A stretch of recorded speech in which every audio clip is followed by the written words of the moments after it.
Assalamualaikum warahmatullahi wabarakatuh. Jumpa lagi dengan saya Ibu Yanita Ratna Dewi, guru SKI di MTS YPI Mekarjaya. Kali ini saya akan membahas tentang materi sejarah kebudayaan Islam kelas 7 semester ganjil pada fase D. Materi kali ini kita akan membahas tentang Islam pada periode Rasulullah Shallallahu Alaihi Wasallam. Dan pada materi hari ini yaitu poin utamanya yaitu tentang peristiwa sebelum kenabian. Adapun tujuan dari pembelajaran materi ini yaitu menganalisis misi dan strategi Rasulullah Shallallahu Alaihi Wasallam, dakwah Rasulullah di Mekah sebagai rahmat bagi seluruh alam. Pemahaman bermaknanya yaitu pentingnya mengetahui dan memahami riwayat hidup Nabi Muhammad SAW sebagai rahmat bagi seluruh alam semesta supaya kita lebih cinta terhadap Rasulullah SAW. Yang kedua, kita harus membiasakan diri berakhlak terpuji seperti yang dicontohkan oleh Rasulullah SAW, seperti bersikap jujur, ulet, tekun, gigih, sabar, dan penyayang. Dan yang ketiga yaitu pentingnya membaca, karena dengan membaca maka kita bisa mempunyai ilmu, namun harus disertai juga dengan iman supaya bisa balance. Nah, mungkin anak-anak sekarang perlu dipahami ya, mengapa kita perlu mengetahui sejarah lahirnya Nabi Muhammad SAW sebagai rahmat bagi seluruh alam semesta. Nah, mungkin nanti ada jawabannya ya ketika kita memulai materi di kelas nanti. Yang kedua yaitu mengapa tahun kelahiran Nabi Muhammad SAW disebut dengan tahun gajah. Dan yang ketiga di mana Rasulullah SAW pertama kali menerima wahyu. Untuk memahami tentang riwayat Rasulullah, kita dengarkan dulu lagu liriknya Kisah Sang Rasul. Abdullah nama ayahnya, Aminah ibundanya, Abdul Muthalib kakeknya, Abu Thalib pamannya, Khadijah istri setia, Fatimah putri tercinta. Semua bernasab mulia dari Quraisy ternama. Inilah kisah sang Rasul yang penuh suka duka. Inilah kisah sang Rasul yang penuh suka duka, yang penuh suka duka, yang penuh suka duka. 8 tahun usia kakek meninggalkannya, Abu Thalib pun menjaga, paman paling membela.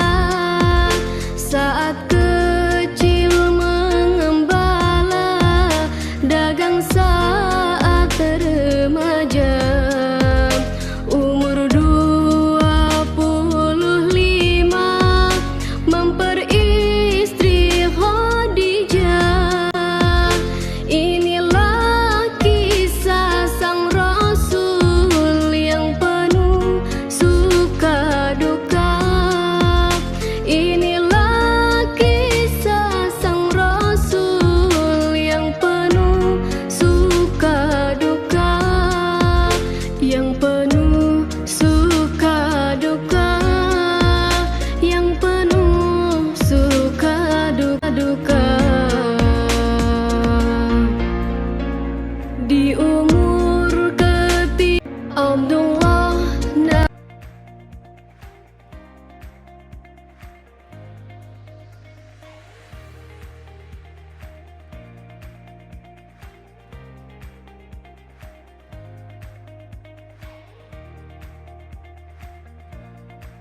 peristiwa-peristiwanya yaitu Nabi Muhammad SAW sejak lahir hingga diangkat menjadi Rasul. Diantaranya kelahiran Nabi Muhammad SAW itu pada tanggal 12 Rabiul Awal tahun Gajah 570 Masehi, dan kemudian disusukan kepada Halimah binti Abu Doaib. Kemudian Siti Aminah dan Abdul Muthalib meninggal dunia ketika berumur ibunya ketika itu meninggal ketika Rasulullah berumur 6 tahun ya. Kemudian Muhammad diasuh oleh Abu Thalib, Muhammad berniaga, Muhammad menikah dengan Khadijah, dan Muhammad menerima wahyu.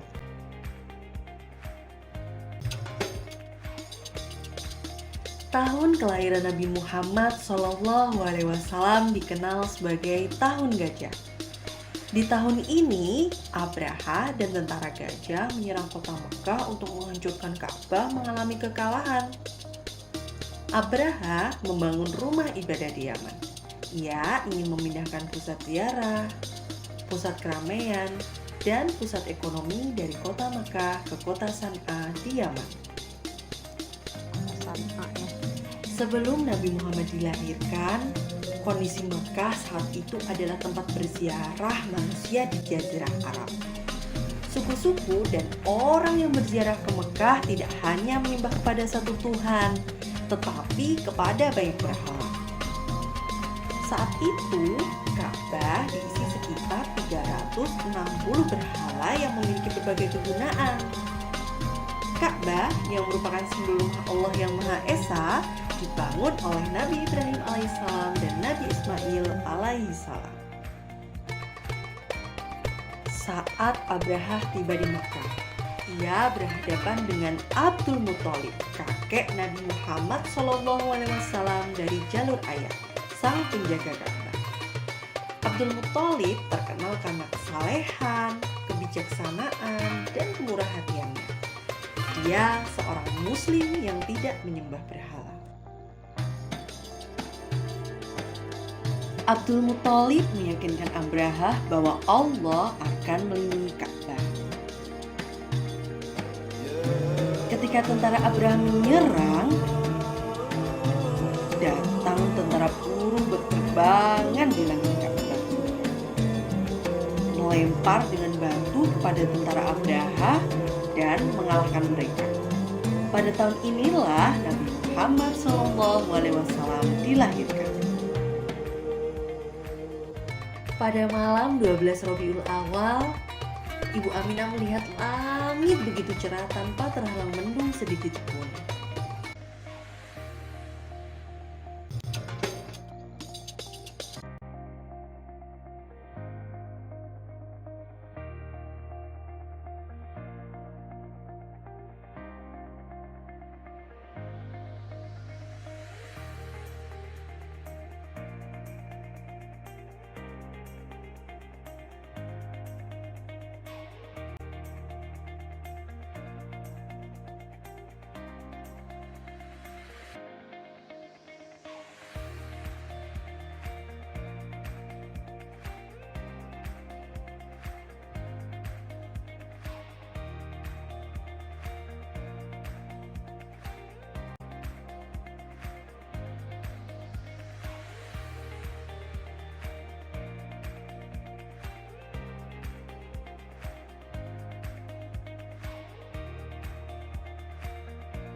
kelahiran Nabi Muhammad SAW itu yaitu pada tanggal 12 Rabiul Awal tahun Gajah bertepatan dengan bulan April tahun 570 Masehi. Siti Aminah melahirkan seorang anak laki-laki.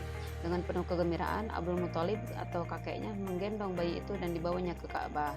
Setelah dari Ka'bah dan bayi tersebut diberi nama Muhammad. Kemudian disusukan kepada Halimah binti Abi Du'aib pada hari ke-8 dari kelahirannya. Kemudian Muhammad itu diserahkan kepada Halimah untuk disusukan. Nah, ketika berumur beliau itu dirawat oleh Halimahnya ketika mencapai usia 5 tahun. Ia menggunakan bahasa Arab yang murni serta belajar sifat terpuji yang terpatri dalam jiwa dan pribadinya. Kemudian setelah 5 tahun hidup bersama Halimah, Muhammad kemudian diantarkan kepada ibunya di Mekah. Pada saat Muhammad berusia 6 tahun, Aminah mengajaknya berziarah ke makam ayahnya Abdullah di Madinah. Setelah 1 bulan Aminah di Madinah, ia pulang bersama rombongan. Jadi ketika pulang itu, di tengah perjalanan, tepatnya di Abwa, ibunda Aminah menderita sakit dan meninggal dunia. Kemudian dikuburkan di tempat itu. Begitu sedih dan pilu hati Muhammad, tidak mempunyai ayah maupun ibu. Jadi beliau sudah yatim piatu ketika berumur 6 tahun. Muhammad kemudian pulang ke Mekah dan tinggal bersama kakeknya yaitu Abdul Muthalib. Nah, ketika berumur 8 tahun ternyata kakeknya pun dipanggil untuk menghadap Allah Subhanahu wa taala ketika kakeknya berusia 80 tahun. Tidak lama setelah itu lalu Muhammad diasuh oleh pamannya yaitu Abu Thalib. Nah, Abu Thalib mengajak Muhammad untuk tinggal bersama keluarganya karena Abu Thalib itu sangat penyayang, apalagi disebabkan oleh Muhammad yang mempunyai budi pekerti yang luhur, cerdas, suka berbakti dan baik hati. Ketika berumur 12 tahun, Nabi Muhammad sudah dapat bekerja membantu pamannya menggembala domba atau bahkan sesekali diajak pamannya berniaga. Ketika Muhammad berniaga di Basrah, nah ketika itu daerah selatan Syamnya, Muhammad bertemu dengan pendeta atau rahib yang bernama Bahiro. Nah, Bahiro ini sudah melihat tanda-tanda kenabian pada diri Muhammad. Kemudian Bahira ini berpesan kepada pamannya, kepada Abu Thalib, bahwa harus segera kembali lagi untuk menyelamatkan Muhammad karena takut terjadi sesuatu yang akan mencelakakannya. Nah, ketika berumur 25 tahun, Muhammad mendagangkan barang dagangan Khadijah ditemani oleh Maisaro. Maisaro itu budaknya Khadijah. Dengan mengambil jalan ke padang pasir dan mereka berdua dengan asisten-asistennya melalui Wadil Quro atau Madian dan Diyar Samud, serta tempat yang dulu pernah dilalui Muhammad dengan pamannya Abu Thalib. Nah, dengan kejujuran dan kemampuan Muhammad, beliau mendagangkan barang-barang Khadijah itu dengan keuntungannya mendapat keuntungan yang lebih besar daripada dijual oleh pedagang-pedagang lain, sehingga banyak yang mempercayakan kepada Muhammad pada waktu itu. Nah, setelah melihat kecerdasan dan ketinggian budi pekerti Muhammad, karena terlihat beliau itu seorang pedagang atau pengusaha yang jujur, nah timbullah ketertarikan dari Khadijah yang ketika itu berumur 40 tahun. Beliau jatuh hati dan akhirnya melamar Muhammad, tapi kemudian Muhammad memberanikan diri untuk melamarnya ketika berumur 25 tahun. Nah, mereka menjadi suami istri yang harmonis dengan dihiasi nuansa sakinah mawaddah warahmah. Di samping mengurungi rumah tangga, Muhammad pun senantiasa memikirkan rusaknya moral ketika kaum Quraisy yang penuh dengan kejahiliahan, sehingga ia mencari jalan dengan cara menyendiri untuk mencari solusi bagaimana caranya memperbaiki perilaku orang-orang Quraisy tersebut. Nah, ketika berumur 40 tahun, Nabi Muhammad berdiam diri ke Gua Hiro untuk bertahanus. Peristiwa kenabian terjadi di saat baginda Nabi Muhammad SAW berusia 40 tahun, tahun 610 Masehi. Saat itu kondisi dunia, baik di wilayah Arab maupun belahan dunia lainnya, bagai berada di bibir jurang neraka. yang membuat manusia melangkah cepat menuju kebinasaan karena saat itu mencapai puncaknya. Praktek-praktek kejahilian, kemusyrikan, khurafat, tahayul, juga perbuatan biadab lainnya merajalela di mana-mana. Maka tibalah masa bi'tsa yang ditunggu-tunggu untuk menyelamatkan umat manusia dari kebinasaan. Muhammad kala itu merasa prihatin dan seakan ada sesuatu yang mendorong sehingga beliau menjadi senang menyendiri, melakukan uzlah, menyepi seorang diri, meninggalkan Mekah, beribadah menurut cara agama Ibrahim yang hanif, lurus. Beliau meninggalkan rumah, merambah celah-celah bukit, cekungan dan lembah-lembah gunung Jabal Nur, terletak sekitar 6 km sebelah utara Masjidil Haram. Sekitar 5 meter dari puncak gunung terdapat sebuah lubang kecil, itulah Gua Hira. Disitulah Sayyidina Muhammad SAW sering menyendiri, bertahanus. Berkali-kali Rasulullah pergi ke gua tersebut berhari-hari dengan membawa bekal secukupnya. Kala itu beliau belum tahu kalau jadi utusan Allah. Namun di sepanjang jalan menuju gua, batu-batu dan pepohonan selalu menyapa beliau dengan berucap, "Assalamualaikum ya Rasulullah, salam sejahtera untuk wahai utusan Allah." Beliau pun kaget dengan suara-suara tersebut karena setiap kali ditoleh ke sekitarnya, sebelah kanan dan kiri, kemudian ke belakang, tidak ada siapapun selain bebatuan dan pepohonan. Dan sama seperti malam-malam sebelumnya bertahanus di gua itu, pada malam 17 Ramadan atau bertepatan tanggal 6 Agustus tahun 610 Masehi, tiba-tiba muncul malaikat Jibril menyerupai seseorang dan berkata kepada Muhammad, "Bergembiralah hai Muhammad, aku adalah Jibril dan engkau adalah utusan Allah Subhanahu wa taala untuk umat ini." Ucap malaikat Jibril. Riwayat lain ada yang menyebut peristiwa tersebut terjadi pada malam 13 Ramadan bulan Juli tahun 610 Masehi. Tetapi lepas dari perbedaan itu, malam hari itu malaikat menyampaikan wahyu pertama, "Iqra, bacalah." Lalu Muhammad menjawab, "Ma ana biqari, saya tidak bisa membaca." Malaikat langsung mendekap tubuhnya hingga ngos-ngosan seperti orang mau mati. Malaikat kembali meminta membacanya, tetapi lagi-lagi Nabi yang memang seorang ummi tidak bisa baca tulis itu tetap menjawab tidak bisa membaca dan didekapnya lagi. Kejadian itu berulang hingga 3 kali hingga akhirnya Sayyidina Muhammad SAW membaca Quran surat Al-Alaq ayat 1-5. Bagi Nabi, peristiwa itu sangat menakutkan karena beliau didekap sampai ngos-ngosan hingga mau mati. Maka tak heran peristiwa kenabian itu membuat jiwa Nabi terguncang ketakutan. Beliau pun bergegas pulang menemui istrinya Khadijah dengan keadaan gemetaran. Setelah menceritakan peristiwa itu, Khadijah mengajak suaminya menemui Waraqah bin Naufal, saudara sepupunya. Waraqah merupakan ahlul kitab, pemeluk Nasrani yang sangat menguasai bahasa Ibrani, juga mengetahui perihal rasul-rasul zaman dahulu, Taurat dan Injil. Muhammad menceritakan semua yang dialaminya ketika berada di Gua Hira kepada Waraqah. Setelah mendengar penuturan beliau, Waraqah mengatakan ini adalah An-Namus, malaikat yang pernah diturunkan kepada Nabi Musa alaihissalam.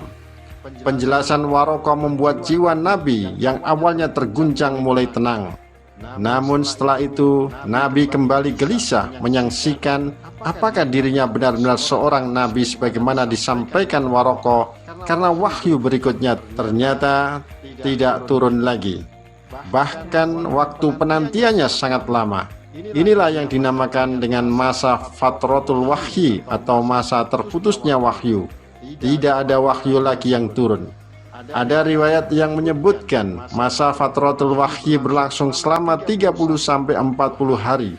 Tetapi ada yang menyebut Nabi menunggu turunnya wahyu berikutnya hingga 2 tahun lamanya, sebagaimana pendapat Kiai Haji Buya Hamka dalam tafsir Al-Azhar. Di masa inilah Nabi Muhammad SAW sempat bingung juga menyaksikan apa dirinya benar-benar sebagai seorang Nabi dan Rasul. berulang kali datang ke Gua Hira pun tidak juga ada wahyu yang turun lagi. Di tengah kebingungan itu, tiba-tiba terdengar suara gemuruh sangat keras dari langit di saat beliau tengah berjalan. Di atas terlihat sosok malaikat Jibril yang duduk di antara langit dan bumi. Kontan beliau yang masih trauma dengan kejadian di Gua Hira itu ketakutan. Beliau bergegas pulang meminta istrinya menyelimutinya. "Selimutilah diriku, selimutilah aku." Lalu Allah baru menurunkan wahyu kedua, Quran surat Al-Mudassir ayat 1-7. Jadi